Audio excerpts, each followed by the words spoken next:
another video. তো আমরা এই কিছুদিন ধরে ক্লাস 11 এর সেকেন্ড সেমিস্টারের অ্যালিয়াস জিমি ভ্যালেন্টাইন বলে যে গল্পটি রয়েছে, সেই গল্পটির আমরা লেখক সম্পর্কে একটি ক্লাসে বলেছি, আর এই গল্পের যে মূলত বিষয়বস্তুটা, সেই বিষয়বস্তুটি নিয়েও আমাদের আলোচনা হয়েছে। আজকের ক্লাসে আমরা ও হেনরির লেখা সেই অ্যালিয়াস জিমি ভ্যালেন্টাইন গল্পটির যে টেক্সট রয়েছে তার লাইন বাই লাইন পড়ে সেটার অর্থ আমরা অনুধাবন করার চেষ্টা করব। শুরু করছি। A guard came to the prison shoe shop.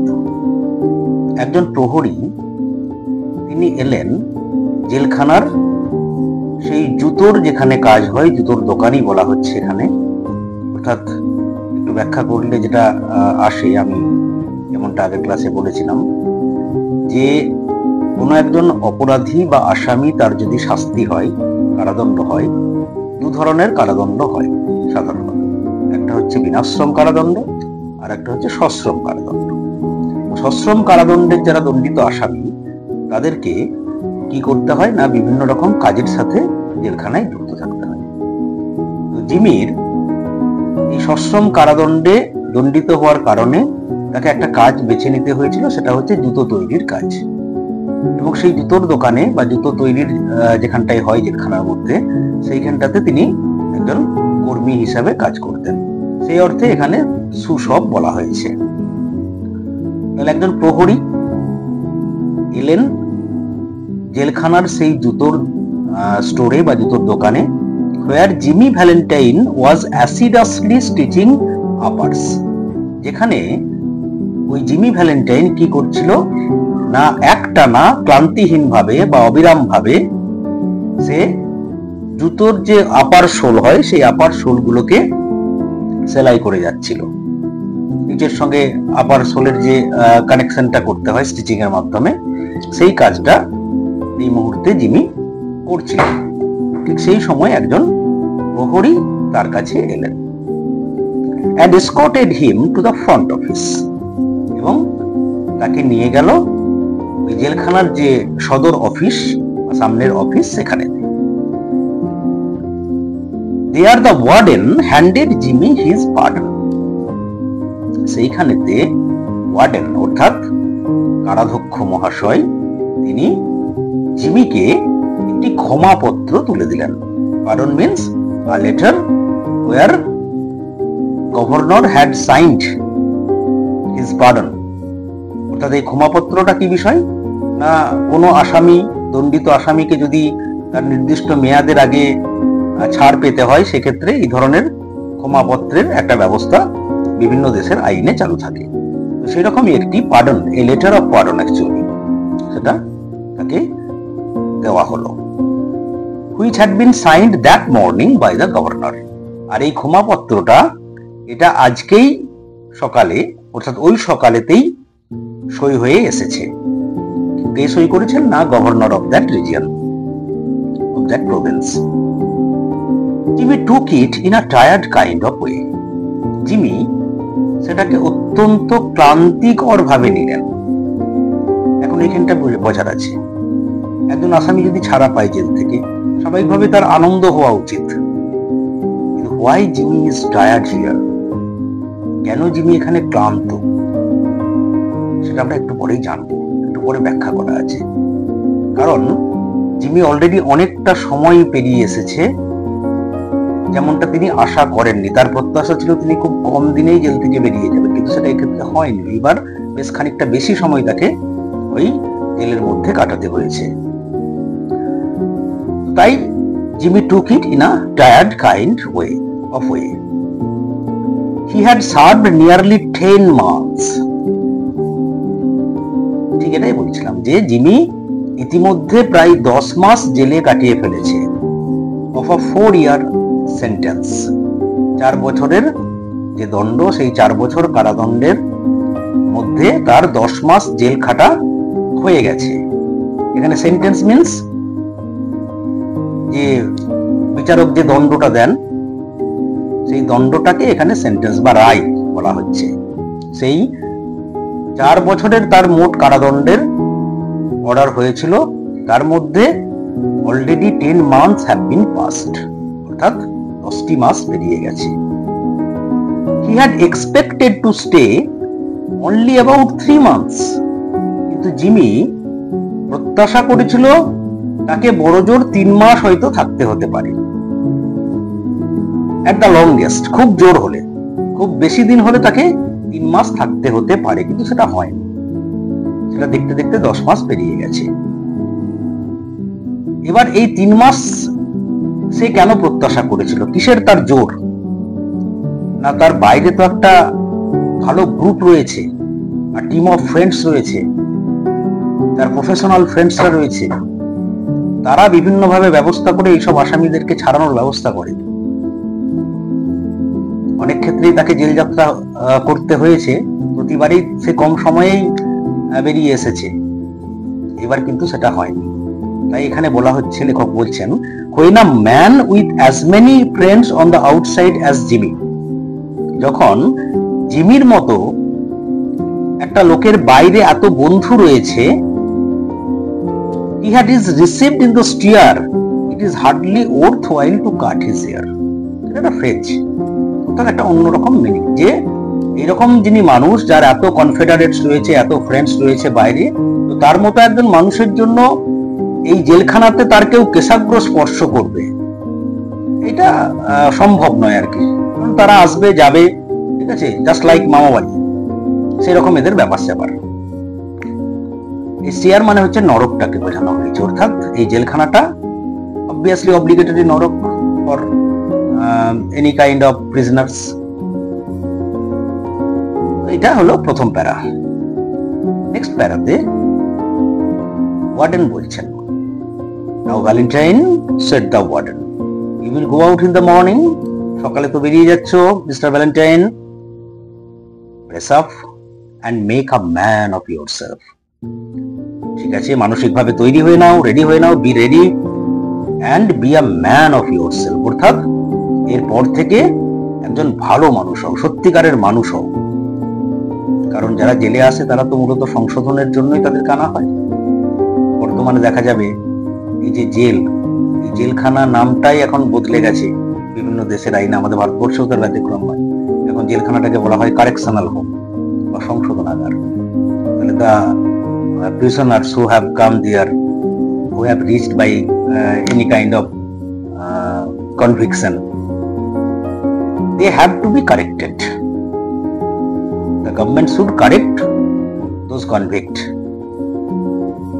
তো সেই কারেকশনের কথাটা এখানে ওয়ার্ডেন উপদেশ আকারে বললেন, যে তুমি তো এমনি মনের দিক থেকে ভালো ছিলে, এটা মানুষের মতো মানুষ হও, you are not a bad fellow at heart, এটা বলছিলাম।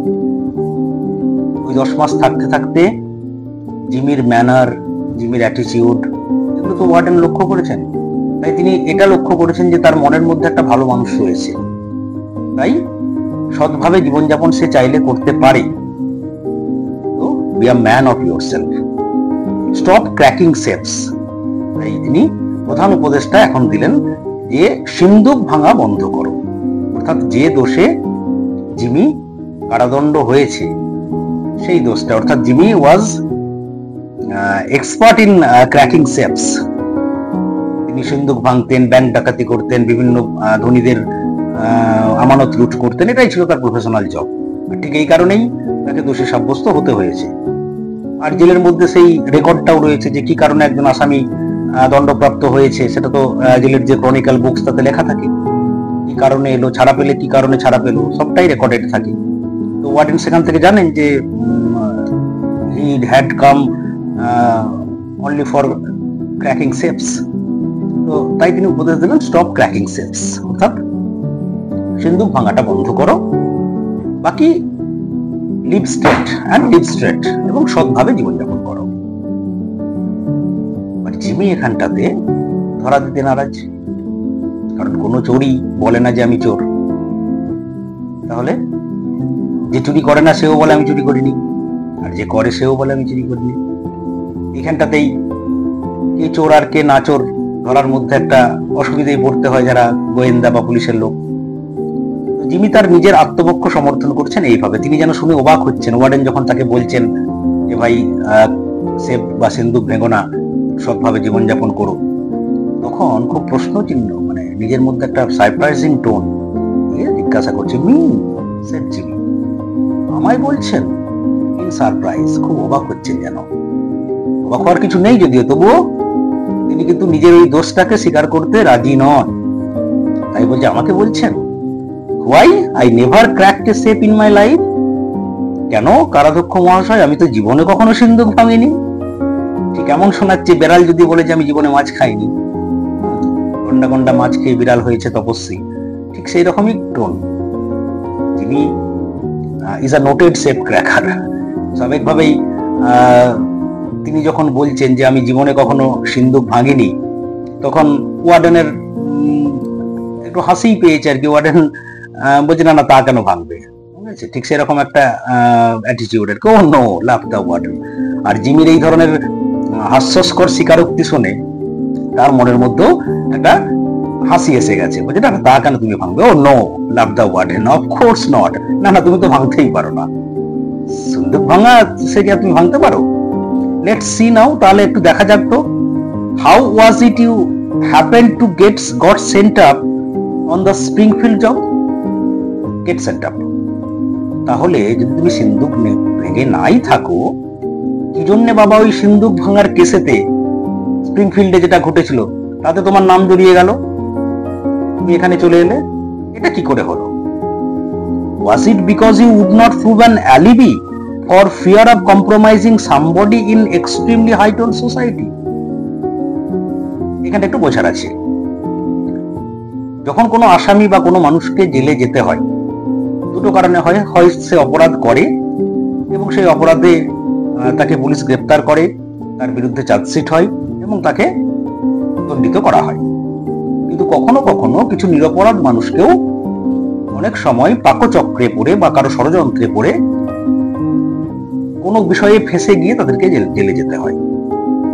তো যখন জিমি নিজেকে ভার্চুয়াস প্রমাণ করার চেষ্টা করছে যে তিনি ওরকম কোনো দোষ করেননি, সেফ ক্র্যাকিং তার কাজ নয়, এমনটা তিনি কখনোই করেননি, তখন এর মনে হচ্ছে যে তাহলে তুমি কি দণ্ডিত হলে কি কারণে? যদি তুমি দোষ না করেই থাকো, তাহলে তুমি কি তোমার সেই উচ্চ কোনো সমাজের কোনো প্রভাবশালী ব্যক্তির ভয়ে তুমি নিজের সপক্ষে প্রমাণ জোগাড় করতে পারোনি বা আত্মপক্ষ সমর্থন করতে পারোনি, তুমি নিজেকে নির্দোষ প্রমাণ করতে পারোনি, এটা নাকি or was it simply a case of mean old jury? নাকি এটা কোনো একজন সংকীর্ণ মনা বিচারকের কাজ যে তোমাকে অন্যায় বিচার করে বা অবিচার করে তোমাকে জেলে পাঠিয়েছে? দুটো কারণ হতে পারে।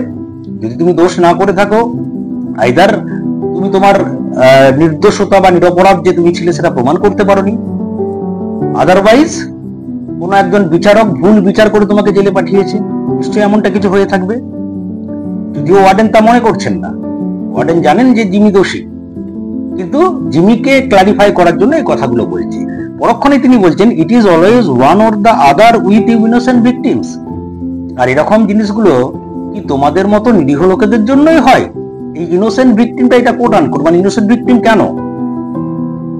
Jimmy is not at all innocent, তবুও যেহেতু সে নিজেকে ইনোসেন্ট প্রমাণ করার চেষ্টা করছে, ওয়ার্ডেন তাকে ঠিক এইভাবে ব্যাখ্যা করছে যে যদি ভুলভ্রান্তি হয়েই থাকে, সেই ভুলভ্রান্তিগুলো কি বাবা তোমাদের মতো নিরীহ লোকেদের জন্যই হয়? কিন্তু চোরা না শুনে ধর্মের কাহিনী।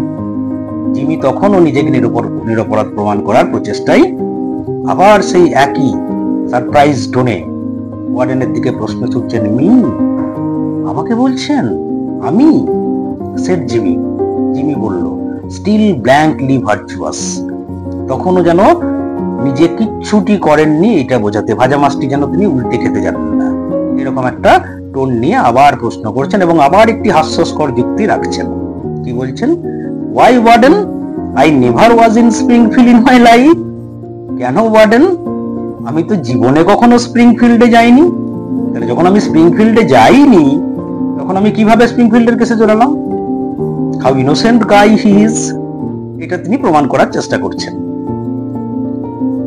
ওয়ার্ডেন যখন দেখলেন যে একে শুধরানো যাবে না, তখন আর কথা বাড়ালেন না। তিনি সেই গার্ড, যার নাম আমরা এখন পাবো ক্রোনিন, সেই ক্রোনিন বলে রক্ষীটিকে ওয়ার্ডেন মহাশয় আদেশ দিলেন যে ওকে তুমি নিয়ে যাও, টেক হিম ব্যাক ক্রোনিন, ওকে ফিরিয়ে নিয়ে যাও, সেড দ্য ওয়ার্ডেন। ওয়ার্ডেন বললেন, and fix him up with outgoing clothes, এবং তাকে বাইরে যাবার পোশাকটাও দিয়ে দাও। কারণ জেল থেকে বাইরে যেতে গেলে জেলের পোশাক, তাকে নির্দিষ্ট ড্রেস কোড আছে, সেই পোশাক পরিয়ে তার কাউকে বাইরে পাঠানো যায় না। তাই জেল কর্তৃপক্ষ কি করে, যখন কেউ জেল থেকে ছাড়া পায় তাদের জন্য একটা মোটামুটি ড্রেস বানিয়ে, যাতে সমাজে সে আবার পুনরায় রিহ্যাবিলিট করতে পারে, নিজেকে মিশিয়ে দিতে পারে, তার জন্য একটা আউটগোয়িং ক্লোথ তাদের ব্যবস্থা থাকে। সেই আউটগোয়িং আউটফিট এটা ওয়ার্ডেন ক্রোনিনকে আদেশ দিচ্ছেন জিমিকে দেওয়ার জন্য। এছাড়াও আরো কিছু নির্দেশ দিচ্ছেন। Unlock him at 7 in the morning, ঠিক সকাল 7টায় তার সেলের তালা খুলে দেবে, সে যেখানে থাকে সেই কক্ষের তালা খুলে দেবে। And let him come to the bullpen, এবং তাকে বুলপেনে নিয়ে আসবে। বুলপেন হচ্ছে অ্যাকচুয়ালি একটা স্পেসিফিক টার্ম, এটা মূলত একটা খেলার মাঠে আর কি, বেসবল খেলার মাঠেতে সেটা ইউজড হয়। কিন্তু এখানে বুলপেনটাকে ডিনোট করছে ওই অফিসটাকে আর কি, যে particular corner of a field actually bullpen means, কিন্তু এখানে বুলপেন বলতে যেখান থেকে আসামিদেরকে ছাড়া হয় সেই পয়েন্টটাকে বলা হচ্ছে, সেখানে নিয়ে আসবে। শেষে আরেকবার তিনি বললেন, কারণ এটা তার ডিউটি, ওয়ার্ডেন জিমিকে আর একটিবার বললেন যে better think over my advice Valentine, একটু আমার উপদেশটা ভেবে দেখো ভ্যালেন্টাইন। ব্যাস এই কথা বলেই সেই মুহূর্তে তাদের কথোপকথন শেষ হলো। একটা 7:15, পরের দিন সকালে যখন 7:15 বাজে, quarter means 1/4 of a hour, তাহলে 1 ঘন্টা যদি 60 মিনিটে হয় তাহলে 1/4 মিনস 15 মিনিট, অর্থাৎ 7:15, যেটাকে আমরা বাংলায় বলি 7:15।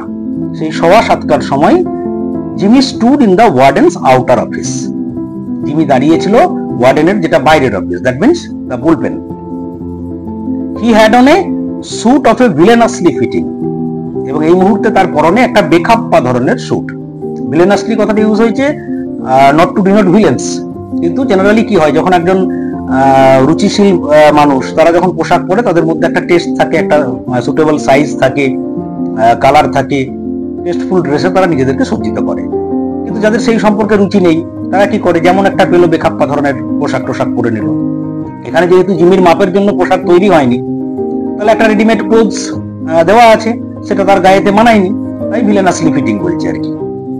Readymade clothes and a pair of stiff squeaky shoes, একটা রেডিমেড জামা কাপড়, তার সাথে একজোড়া শক্ত, মানে খুব কম দামের সস্তা একটা ক্যাচ করা জুতো। স্কুইকি শুজ মানে যে জুতোগুলো পরলে শব্দ হয় আর কি, মানে বাচ্চাদের মতো নয় যে বাঁশি বাজানো জুতো, সেটা নয়।